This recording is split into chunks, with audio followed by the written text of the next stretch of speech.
सकाळी सकाळी पार्सलने झोप मोडली. एकतर रात्री मला झोपायला 3 वाजले.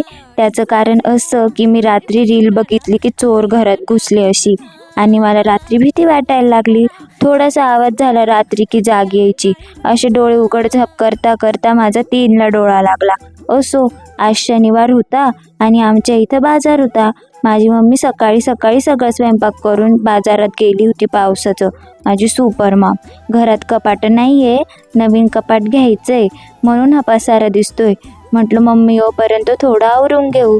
नंतर मी धुणं धुतलं. बाहेर पाऊस चालू होता म्हणून घरातच कपडे सुकवायला टाकले. तसे हे कपडे कालचे होते. तुम्ही पण पाऊस असला का असेच कपडे वाळत टाकता का? मग थोडंसं माझं स्वतःचं काम केलं मी. त्याच्यानंतर मम्मी पण बाजारातून आली आणि खूप खाऊ पण आणला होता तिने.